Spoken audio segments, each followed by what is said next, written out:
আসসালামু আলাইকুম। স্বামী কি স্ত্রীর যৌনাঙ্গে মুখ লাগাতে পারবে, বা স্ত্রী কি স্বামীর যৌনাঙ্গে মুখ লাগাতে পারবে? উত্তেজনাবশত লাগালে কি হবে? স্বামী এবং স্ত্রী যদি নিজেদের উত্তেজনা উঠানোর জন্য মুখ লাগাতে চায়, তাহলে বৈধ হবে কি? মোট কথা, বিস্তারিত জানার জন্য ভিডিওটি পুরোপুরি দেখার বিনীত অনুরোধ করছি। স্বামী স্ত্রী পরস্পরের দেহ থেকে সব উপায়ে সুখ নেওয়ার অনুমতি ইসলামে আছে। কেননা আল্লাহ তাআলা বলেন, তোমাদের স্ত্রীগণ তোমাদের কাছে ক্ষেত্রস্বরূপ, অতএব তোমরা যেভাবেই ইচ্ছা তোমাদের ক্ষেত্রে গমন করো। সূরা বাকারা 223 নং আয়াত।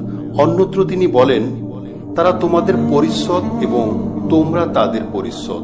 তবে এক্ষেত্রে দুটি বিষয়ের প্রতি লক্ষ্য রাখা বাঞ্ছনীয়।